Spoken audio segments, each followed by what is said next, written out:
G'day. Today I'm going to brew the Muntons Nut Brown Ale. I've heard really good things about this kit. I haven't tried it before. I'm looking forward to it. I'm going to add a few extra things just to try and freshen it up a bit and to teach anyone that doesn't know the little tricks how to do them. I'm going to use the Maris Otter liquid extract. Use the whole tin, 1.5 kilo. You could just use a kilo of your favourite brew enhancer, or a kilo of light dry malt, or a kilo of dextrose if you really wanted to. But I'd suggest either a liquid malt, a brew enhancer, or light dry malt. About a kilo. You can beef it up a little bit if you really wanted to, but I'm just going to keep it pretty standard. I'm going to use some crystal malt. This happens to be Gladfield Dark Crystal. It's just what I have on hand at the moment. I'm going to use 150 grams of it. After I steep the grains and boil the water, I'm going to steep some Fuggles hops. Just 30 grams, just for a little bit of freshness in the beer. The first thing, of course, is make sure your fermenter is sanitized and ready to go. You've got a big mixing spoon that's clean, sanitized. I'm going to use a couple of strainers in this one and a couple of pots on the stove. I'm going to warm these cans up in some hot water in the sink just to loosen the contents. It's like honey. It gets runnier the warmer it gets. And I am going to use a different yeast. This one's London ESB. You could use a SO4. You could use your SO5, USO5. You could use the yeast in the kit. That's up to you. I just thought I'd try something different and use a London ESB. I've weighed out 150 grams. I'm just going to put it into one of these heavy duty Ziploc bags.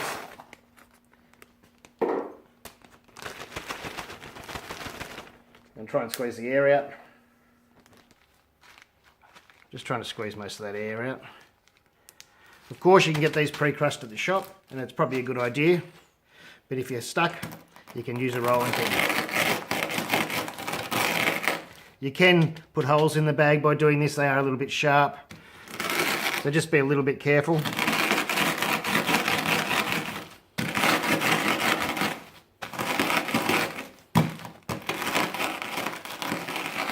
I've put holes in it already, but don't worry.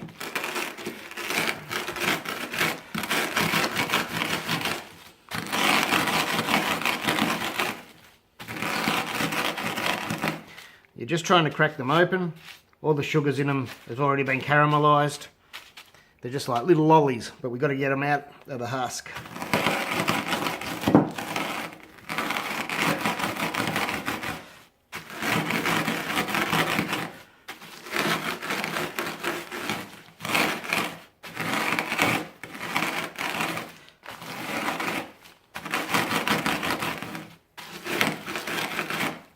Smells awesome.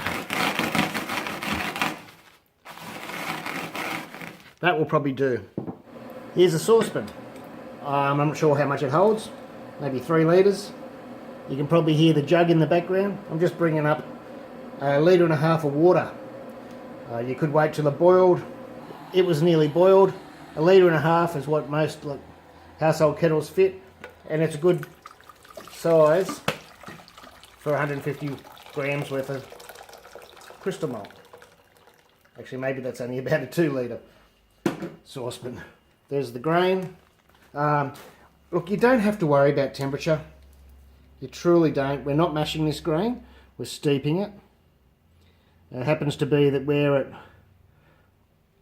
77. The jug was just about to boil, it wasn't quite. We're at about 77. You can let it boil if you like and then wait 5 minutes. It's really not crucial. You can do this in cold water. You just don't want to boil the grain husks.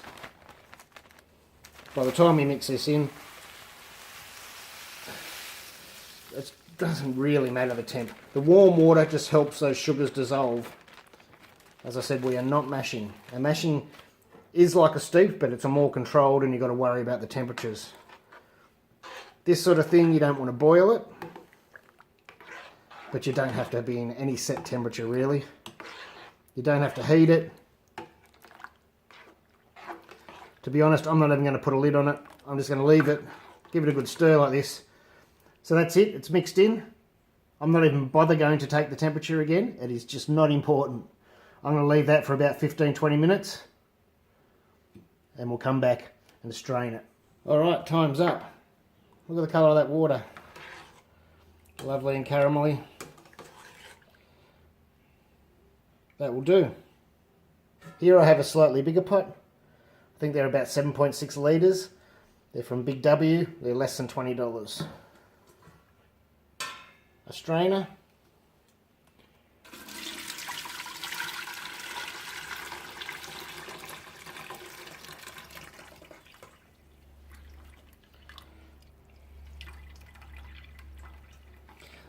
Now there's two ways we could do this.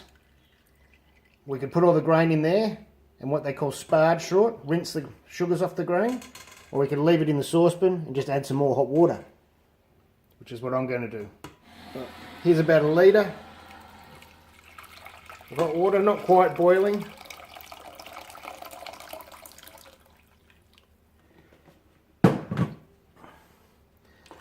Little stir and straight in.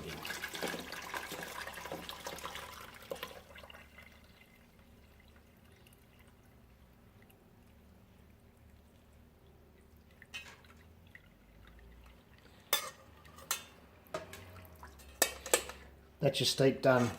So there's roughly 2.5 litres of very tasty sugary wort. Now we just got to boil that for 10 minutes, 10 to 15 minutes, and all that does is to really kill any bugs that might be in there.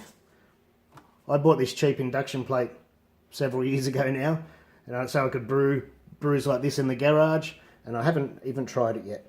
So, but of course this can be done on a stove.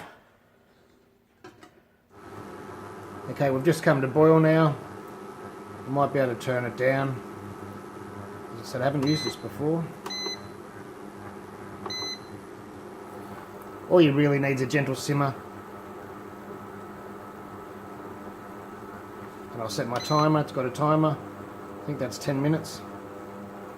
That's plenty. While that's boiling, I have my 2 tins softening in hot water. And on this side, I have my can opener, another strainer, and a mixing spoon, and my fermenter here that's sanitized and ready to go. Of course you can use a normal fermenter like that. Alright, there's our 10 minutes up. Just turn it off.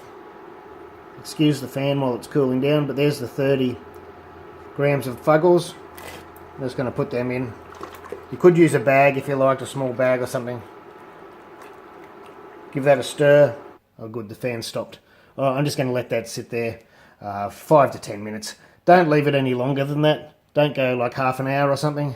You'll end up just getting more and more bitterness rather than the flavour that we want.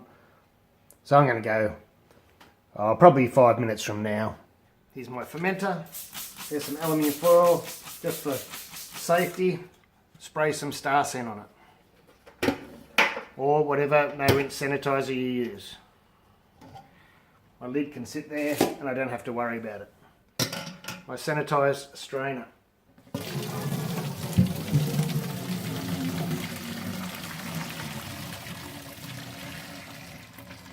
There goes the wort we made. Doesn't matter if you get a little bit of hop in, doesn't matter if you get a little bit of junk in, it really doesn't matter. With a clean spoon, you can give it a squeeze if you like. Get some of that flavour in there.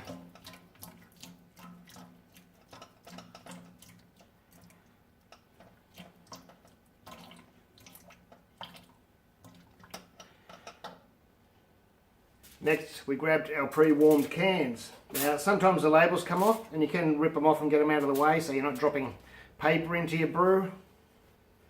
I've made quite a mess of this, but I'm not going to worry too much. Spoon ready. And get it in there.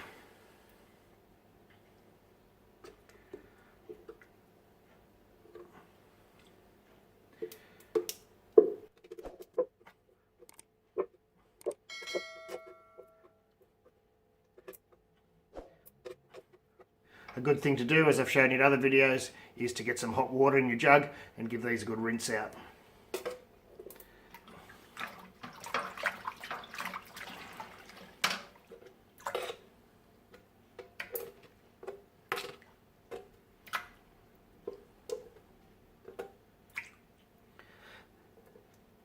That one came out much easier. Don't have to rinse that one. Stir again.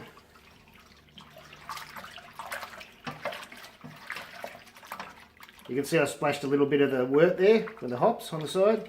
Nothing to worry about, just leave it there.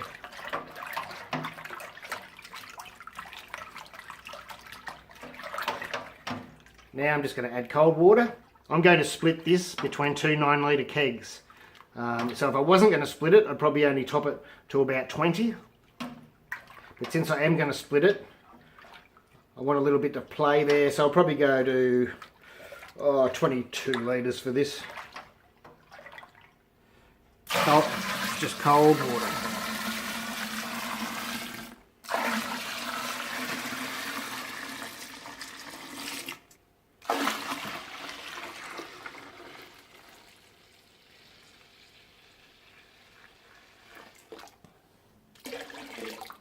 And that's about 22 litres for me. Give it a good stir. This is where now you would take a reading. I'm just going to go and grab my refrac. You can use a hydrometer, of course. I'll take a guess at the temp.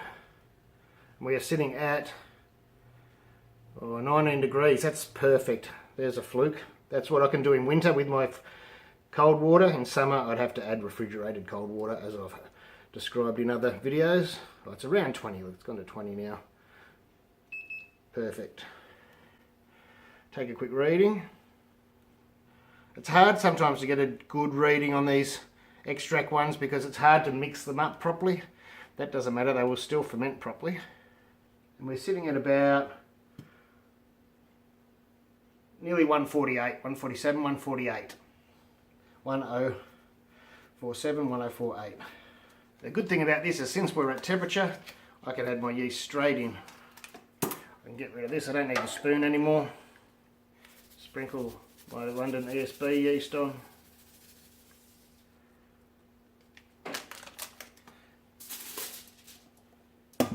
And that's it, we're done. I'll ferment this at about 19 degrees for about 7 days. It should be done. So that's it, quick and simple nut brown ale. It's supposed to be really good.